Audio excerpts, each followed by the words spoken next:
ఒక వాక్య భాగాన్ని చదువుకుందాం. పరిశుద్ధ గ్రంథంలో నుండి ప్రకటన గ్రంథము 3వ అధ్యాయము 20వ వచనం. ఇదిగో నేను తలుపు నద్ద నిలుచుండి తట్టుచున్నాను.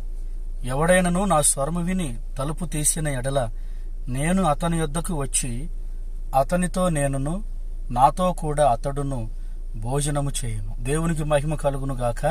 గమనించండి, ఆయన తలుపు యొద్ద నిలుచుండి తట్టుచున్నాడు. ఆయన స్వరంతో పిలుస్తున్నాడు. ఎవరైతే ఆయన స్వరాన్ని గుర్తుబట్టి తలుపు తీస్తారో లోపలికి ప్రవేశించి అని లేఖనం తెలియజేస్తా ఉంది.